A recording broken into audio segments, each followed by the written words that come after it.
And now, my fellow Americans, I'm pleased to present an outstanding lecturer and clergyman, the Reverend Ferrell Griswold of Birmingham, Alabama. He was born in Alabama, served 2 years in the United States Navy, majored in psychology at Howard College in Birmingham, 2 years of theological training at Southeastern Theological Institute in Birmingham, majored in philosophy at Birmingham Southern College. For the past 14 years, pastor of Minor Heights Baptist Church in Birmingham, and currently is a member of Governor Wallace's personal staff. I'd like to present Reverend Ferrell Griswold, who will speak on Why I Went to Selma.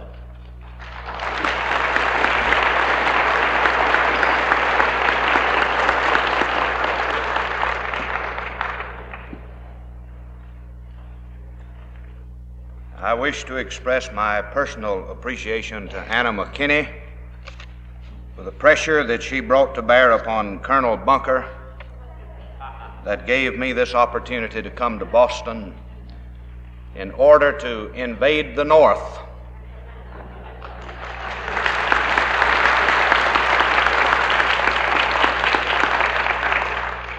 For we in the South believe now that it's our turn. And we hope that we shall be able to come into the North to share with you our experiences, that you might become better acquainted with what has actually taken place as a preface to the planned revolution in the United States. It seems that our lot has fallen to be the target of the revolutionary forces, and if the South is defeated by the central government of the United States, I can assure you that the North also will crumble. This is why every person, no matter where they live, should at least be sympathetic with our position in the North to the extent that they would be willing to give us a hearing and become better acquainted with those horrible creatures that are living in the South. I'm sure that most of you have heard the rumor now concerning the speech delivered recently by Martin Luther King in one of the southern cities, in which he was lamenting his constant failure to bring about a situation that would keep him in a position of leadership and power, which he's struggling to retain at the present time. He stated that to the demonstrators, we have marched until we've worn out our shoes and we've still not accomplished a great deal. We've had our sit-ins until our pants are worn thin and there's only token integration. We are practicing our lie-ins, our kneel-ins, without a great deal of success. But I have found the one method in which we can get the publicity that's needed and the sympathy to back our cause from our Muslim brethren, and we shall proceed to wrap ourselves in blankets, pour on gasoline, and set ourselves afire. Of course, some of us in the South would be in favor of that.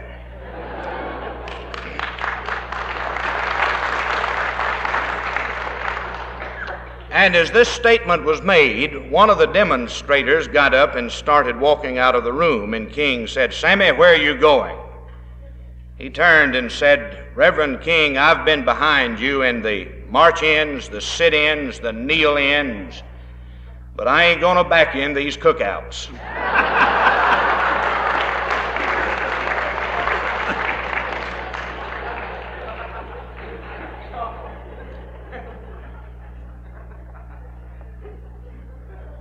Every civilization has had its criminal element who, from an innate revolt against society, have had a bloodlust to destroy its existence.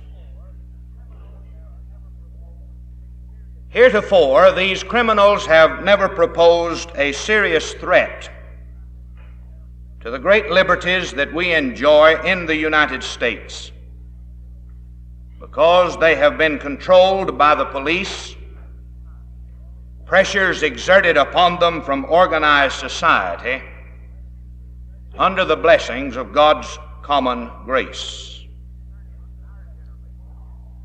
The only thing unique concerning our generation is that these criminals have been able to organize themselves into an international conspiracy that we call communism, and have been able to capture a seat of government in the nation of Russia, and are being given aid and support by the very government that we have established to defend our rights as a free people. Therefore, we are faced for the first time with an international organization of atheism that has as its major objective the total destruction of our Christian heritage and our Christian government that was established by our founding fathers. The Southland has become the primary target of these criminals, and they are now filtering down into the states of the South en masse, under the control of the upper echelon of the criminal conspiracy, for the purpose of carrying on their revolutionary activities to bring this nation into a totalitarian enslavement. These criminals have invaded specifically the states of Alabama and Mississippi under the leadership of communist, civil rights agitators, with the support of beatniks and clergymen, under the approval and blessings of the infamous National Council of Churches.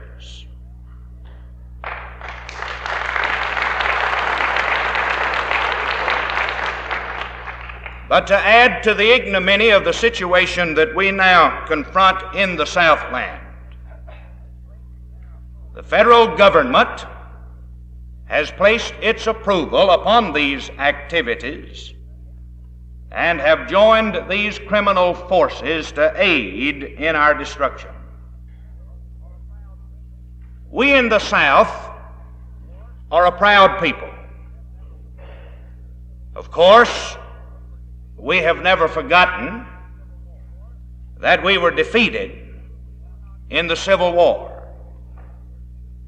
We do not have any desire to see a renewed civil war, and yet, in spite of our restraint, a civil war is being forced upon us by the goons who call themselves intellectuals on the public payroll, who live, or I should say exist, in Foggy Bottom in Washington, D.C. There has never existed a strained relationship between the white man and the black man in the South. There have always been radicals on both sides, and it appears that these radicals are those who receive the publicity to such an extent that if a person is known to be a Southerner, he is immediately judged to be one of those dangerous individuals who is constantly seeking out a member of the Negro race for the purpose of taking his hide or hanging him to the nearest tree. Both the whites and the blacks have lived together in friendship and have been proud of that friendship in the past. And the strained relationship that now exists has not been brought on by the Southerner, with the exception of Martin Luther King, but has been brought on by this criminal element who is working to bring this nation under the control of the communist totalitarian conspiracy.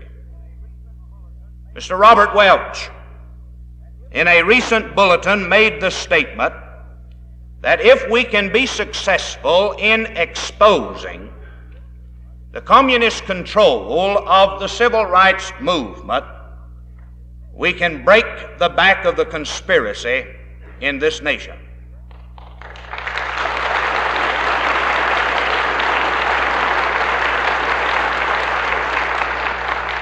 We in the South believe that, and many of us are giving our wholehearted support to men like Robert Welch, and especially to the John Birch Society, in view of the fact that the John Birch Society has not only done more than any other organization to alert the American people to the threat of communism and to a desire to return to constitutional government, but has done more than any other single organization to alert the people across this land to the danger that we face in the Southland, and to bring us sympathy from people from every state, such as you who are gathered here this afternoon. When I was a young boy, I thought nothing in southeast Alabama of playing with Negro children, and we played well together. And as a young lad, I was largely reared under the discipline of a Negro woman that I called my black mammy. This woman was loved by our family in South Alabama. As one of the members of that family, and she never hesitated to use discipline upon my brother nor me, and we highly respected her. And some of my fondest memories are those days that I spent in her care.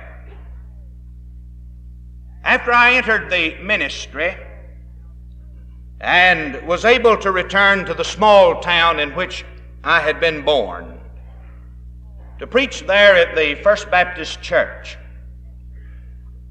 this black mammy of mine came to hear me preach, and nobody thought anything about it. But such a relationship as this has now been made totally and completely impossible. Not because of an animosity on the part of the white people in the South toward the Negro, but because by agitation, the white man and the Negro in the South have been persuaded that they are not supposed to get along one with the other, that there is to be some type of a tension to exist between the two. A knowledgeable audience such as this knows that the communist is not interested in the welfare of the Negro, but is using him merely as a tool of exploitation for the furtherance of the communist cause in the United States. The communist movement in the state of Alabama is by no means a recent movement. We know that in the early 20s, Joseph Stalin issued orders to the communists in this country to utilize the Negro masses and pit them against the white race. The purpose then was to take the original Confederate states and establish a Soviet Black Republic, which plan has never been given up, but was merely held in abeyance during World War II and has been reassumed. And again, the communists are working for this type of revolution within the United States. According to the February issue of Political Affairs, which is the theoretical journal of the Communist Party, there is an article entitled Struggles of the 30s in the South, which is devoted to Birmingham, Alabama,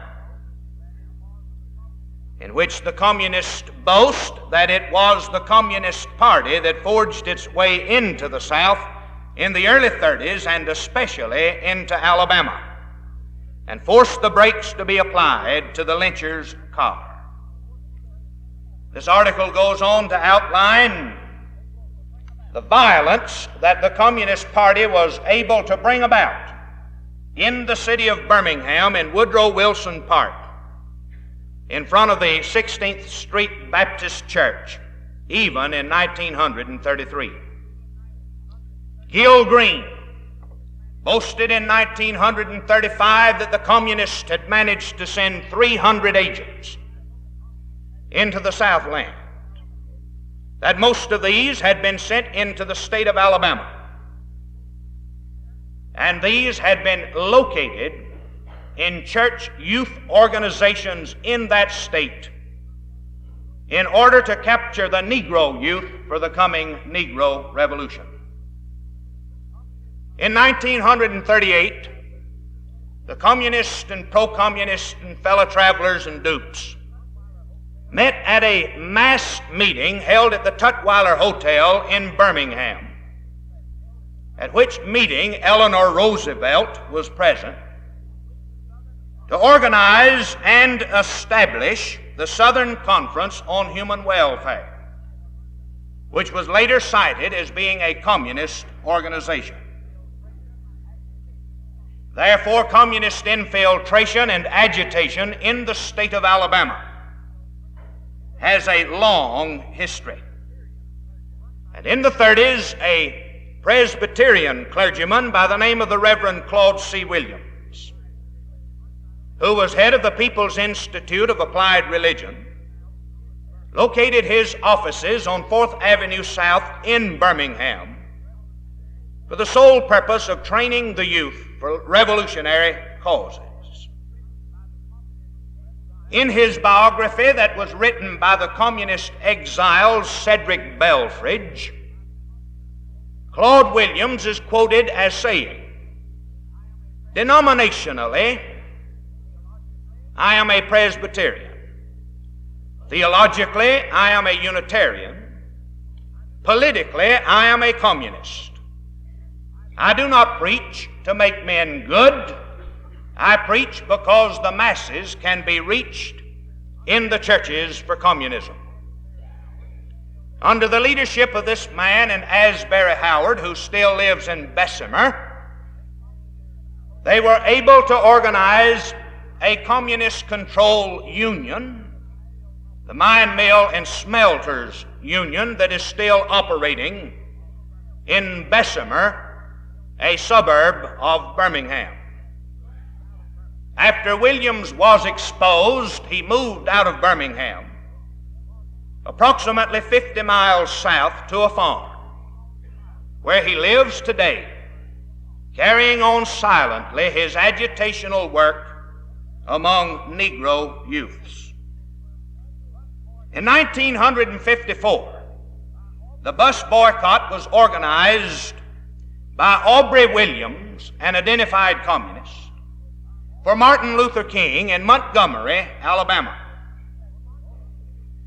This bus boycott was so successful in giving King the publicity that he desired that a Jefferson County bootlegger with a 4th grade education by the name of Fred L. Shuttlesworth, who had spent most of his career in the Birmingham jail and could not get along with Bull Connor, suddenly, by some means or another, experienced the bumming of his house. After the bumming of his house, Fred came out and said, "I'm a preacher." And people said, "What a horrible thing. A preacher's home bummed." And they raised money for it. And Fred found that this was far more lucrative than bootlegging. for he did not have to go to jail, at least for selling liquor, and if he went to jail in the name of civil rights, the money poured in. Now, of course, I have nothing against Fred Shuttlesworth having no more than a fourth-grade education, because in this day of progressive education under the influence of Dewey and Harvard and Columbia, it would be much better that he remain educated no further than the fourth grade.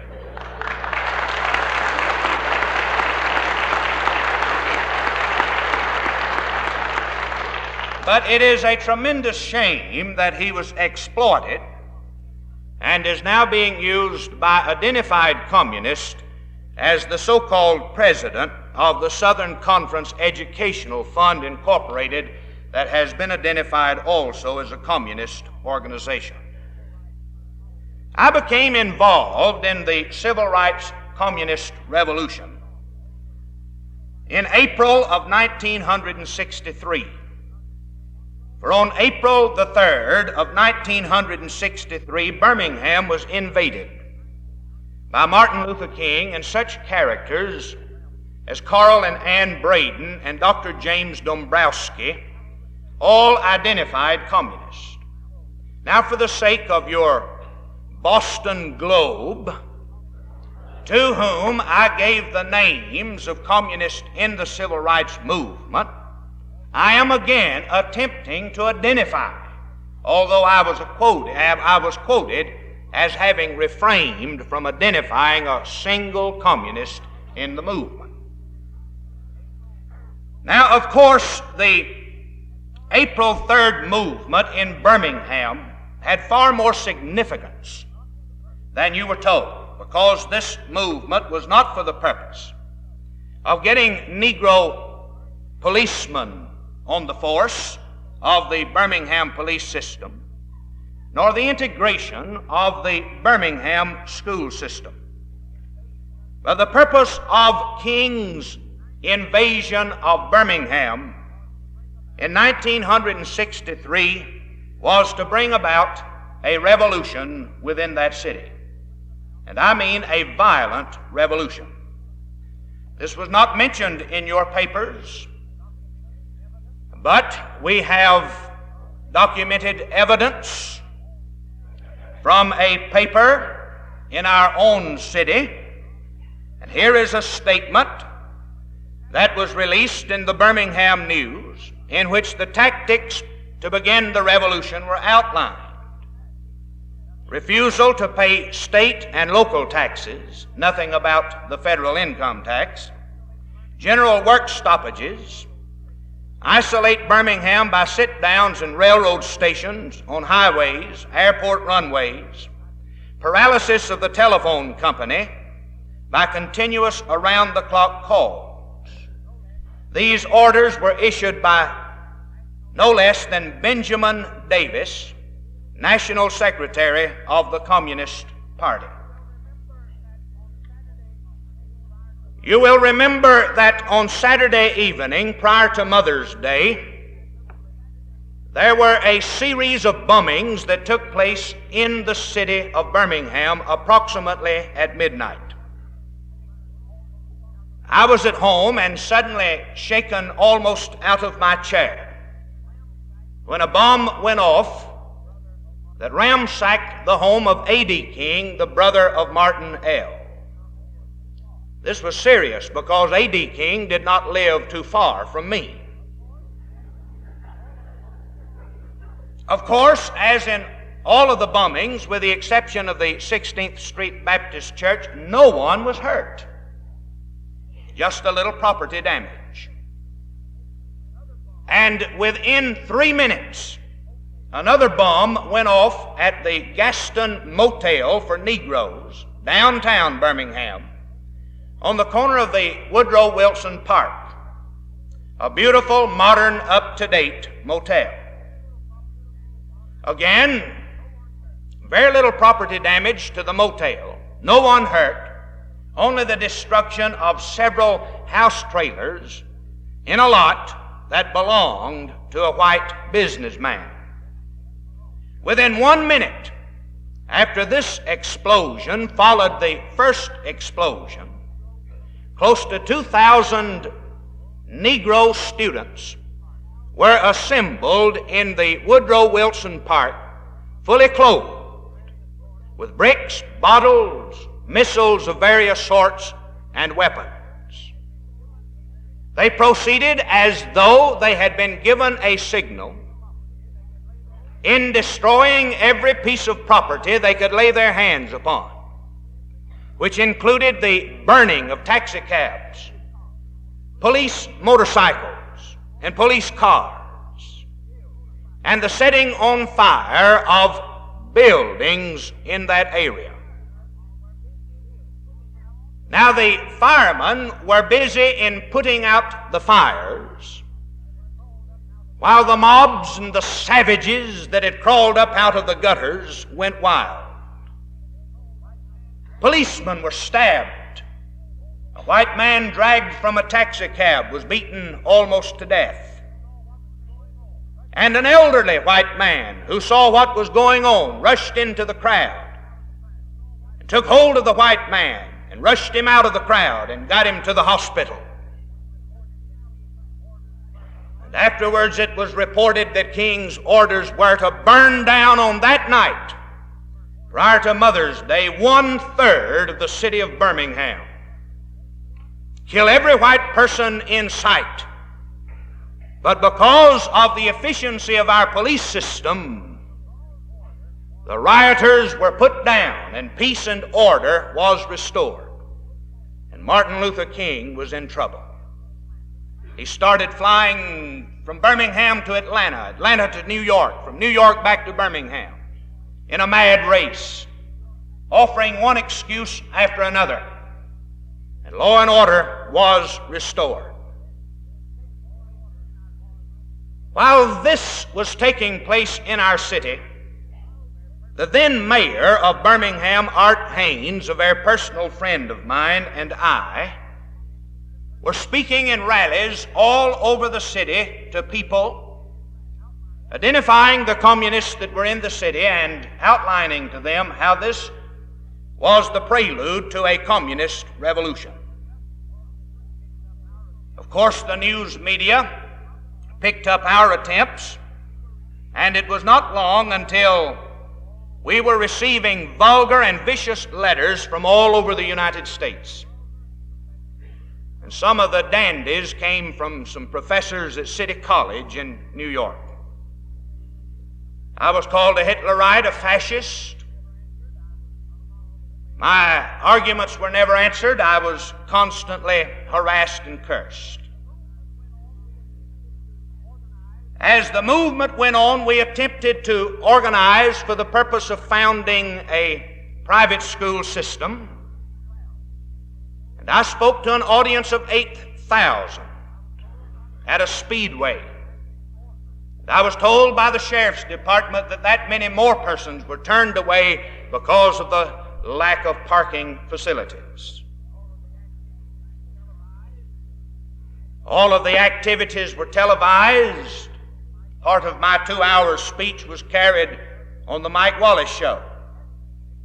And we started, after they heard me speak personally, getting letters of sympathy from throughout the North. On a Sunday afternoon, I was called by the mayor of Midfield and a lieutenant of the sheriff's department, in which I was invited to come to Midfield in order to dismiss a people who numbered over 2,000 who had gathered under the impression that I was going to speak to them. I had no knowledge of the rally, and furthermore,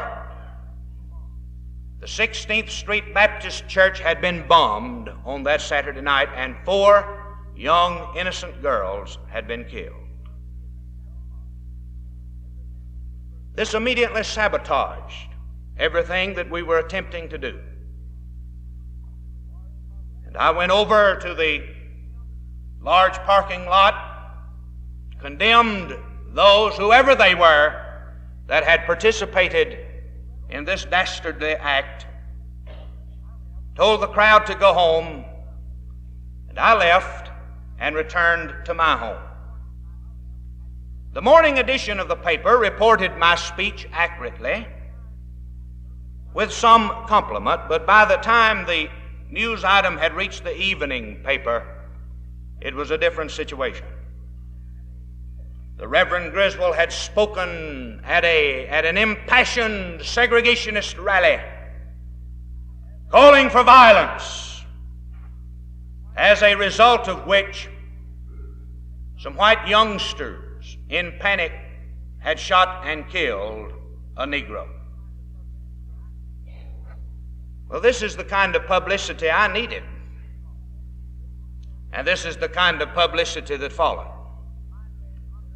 And when these two lads finally under oath admitted that if they had listened to me, they would not have been in trouble, the newspaper, rather than printing a statement of their error on the front page, put it in such small type on the back page that no one ever saw it. So till this day, I am still accused of being a person who arouses people to murder. Now, most of my speeches had been in the vein of condemning the part of the federal government in the affairs of local government in the state of Alabama.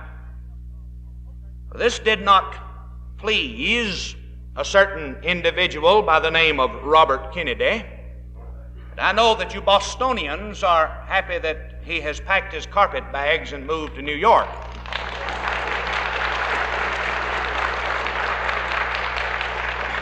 And of course, New York's a good place for him, down with Javits and Seller and some of the others.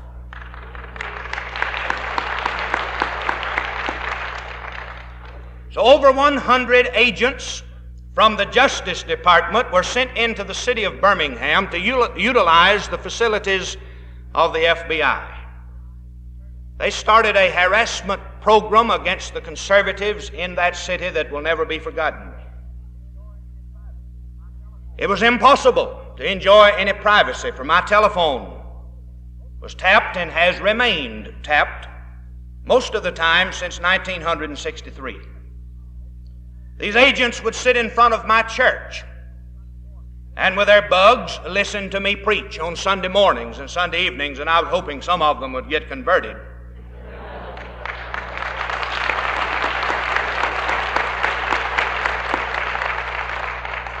My wife was operating a kindergarten within the church, and without knocking, without announcing themselves, they would invade this kindergarten, question her when they could not find me. Well, I finally got fed up with this, and I walked into the offices of these federal agents, and I called for the ones that had been following me about, and after an hour's delay, they were produced. And I think I shocked them in that I pursued them this time. And I said, I want us to have a talk and get some matters straightened out once and for all. I'd made a trip, by the way, to St. Louis. I had eaten dinner with a friend of mine over in Illinois.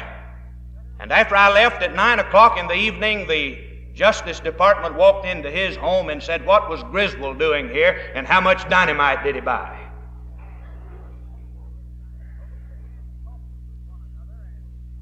So we began talking with one another, and these agents wanted to know what organizations I belonged to.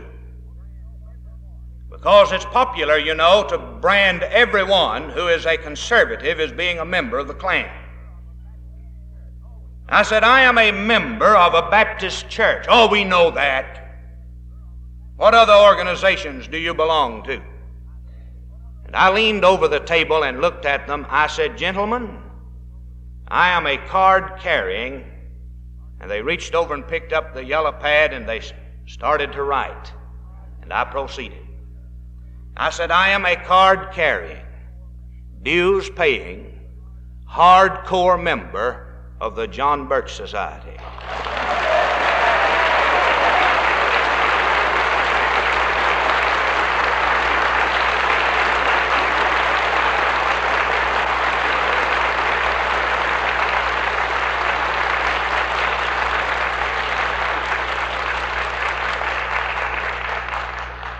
that ended the conversation.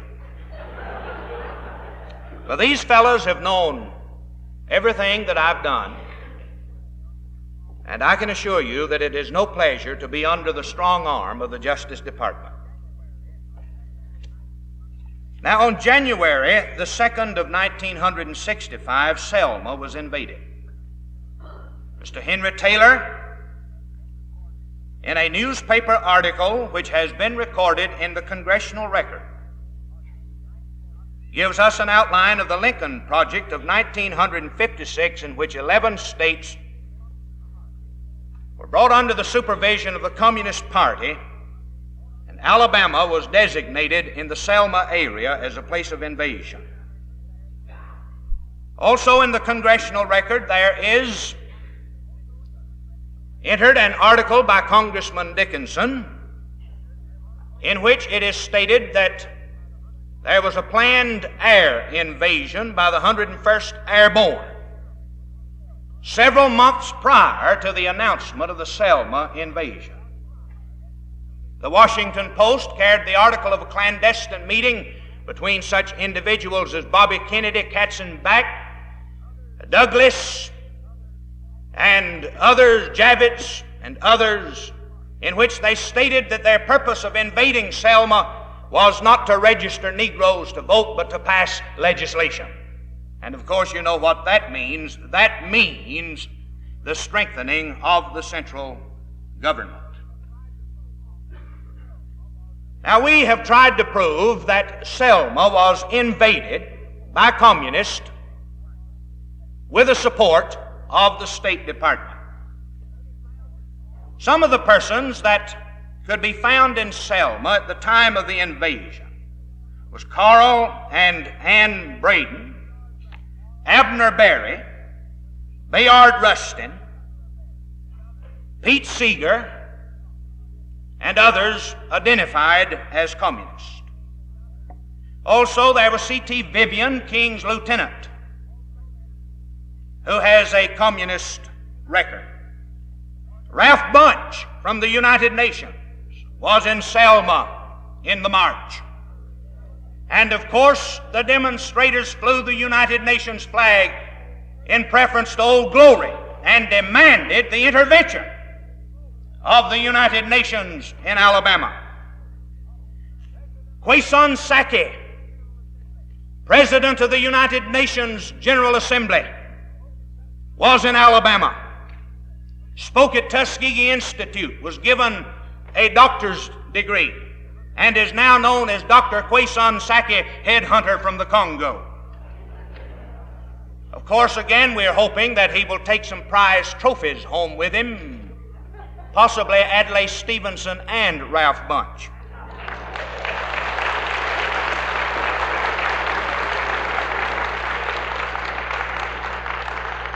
Walter Reuther was in Selma, marching arm in arm with Martin Luther King.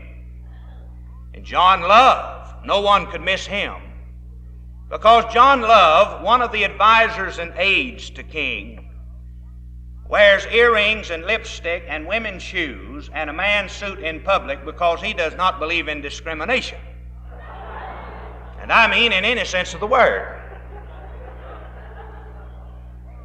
Dr. Herbert Aptheker was in Alabama speaking at Tuskegee. And of course, a New Englander by the name of the Reverend James Reeb. Now, of course, our papers announced that Reeb was a member and an employee of the American Friends Service Committee. But it told no one what this committee was.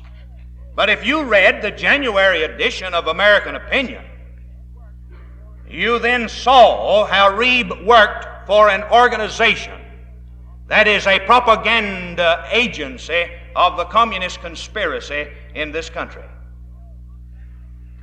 I cannot go into detail concerning Reeb. I don't even desire to do so.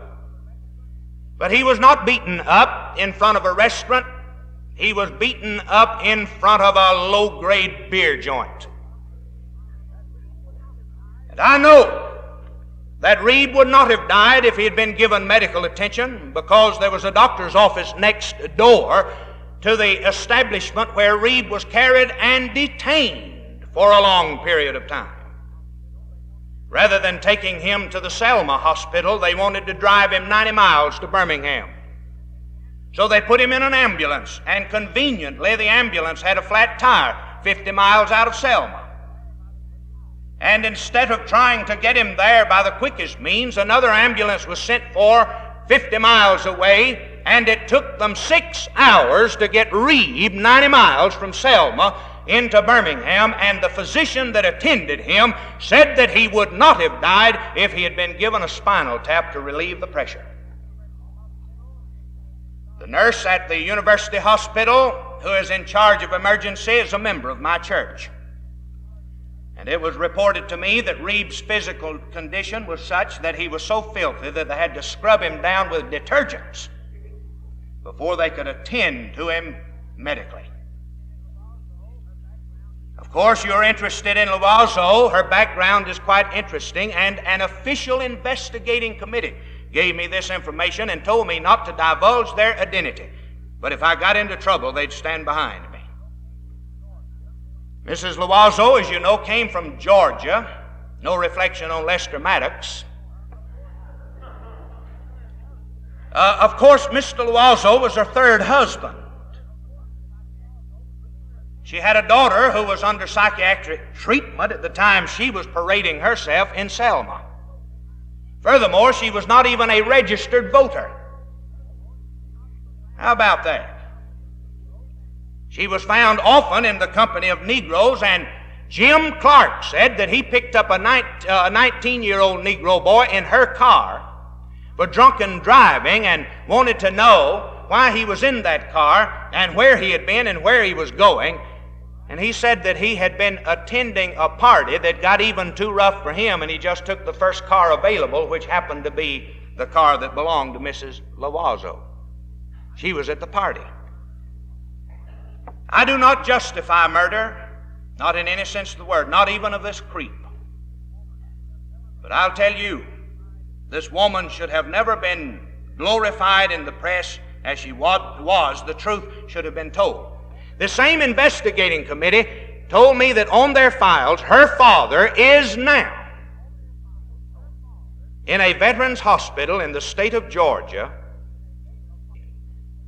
in an acute state of paresis as the result of syphilis.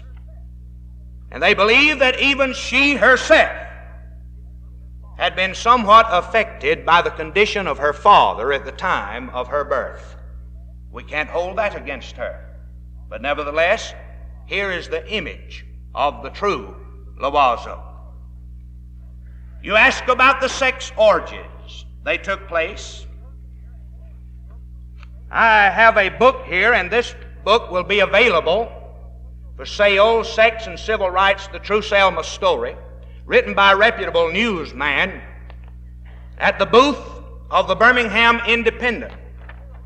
This is the story of the Negroes urinating together in front of the Capitol in Montgomery, Alabama, in public. You have a picture not of the gross immorality, but some very suggestive pictures, and of course a cross-section of the kind of beatniks and scum that crawled up and crawled in to Alabama. There are also the sworn affidavits before a judge of reputable law enforcement agents, Negroes, and others concerning what went on. For example, a policewoman testified under oath that she stood as an eyewitness and saw a Negro man have a sexual relationship with a slimy, blonde-headed gal from the north in the public square. And when they had finished, she wriggled from under the Negro and went over to another Negro man and began loving up on him. You say, well, why didn't they arrest these individuals? They couldn't. They were under the protection of the federal government and had to stand by and see a city of a proud heritage desecrated these conditions went on in the churches. You say, well, there was a lot of police brutality. You were not told about the policemen being attacked by bottles and bricks. The horses rode roughshod over the demonstrators. You were not told, and Al Lingo assures me of this, that cigarettes, lighted cigarettes, were put to the horses. And when lighted cigarettes are put to horse flesh, the horse flesh will move. And we could go on and give to you some of the gruesome details of what has taken place, but you can read it in this book if you desire to do so. And what are we to do? Well, I tell you right now, this revolution that's taking place, this breakdown of law and order, this anarchy, has become a moral problem, and you and I as Christians must become involved.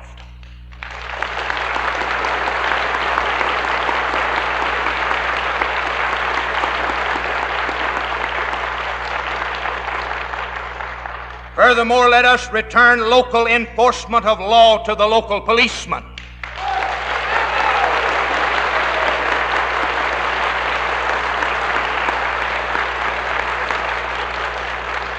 If we get the federal government out of the civil rights movement, it'll dry up, because the local policemen know how to handle these goons.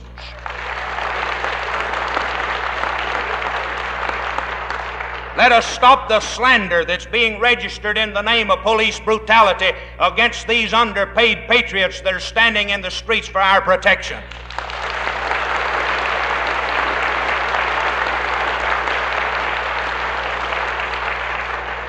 You saw a picture of Jim Clark beating a Negro woman with a club. If you'd seen the true picture, and you can get a true copy of the picture from the Chamber of Commerce in Selma, you'll see that this woman was a karate and judo expert who had knocked Jim Clark down and had taken a club away from a policeman, and it took 3 state troopers to hold her down. And I know that literally thousands of black Muslims were in Birmingham during our invasion. Furthermore, we need to bring back to the states the authority to try sedition and communists within those states.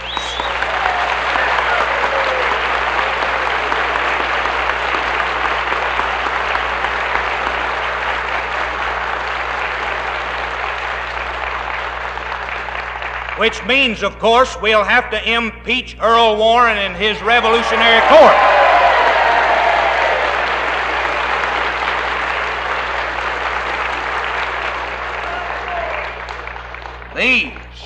These are the solutions, because it is only as the federal government meddles in the affairs of the individual citizens of this great nation that things are distorted out of proportion and our enemies are able to exploit us.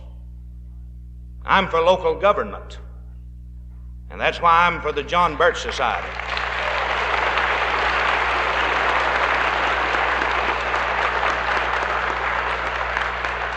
I'm for law and order and using legal means, and that again is why I'm for the John Birch Society, because it's an educational army.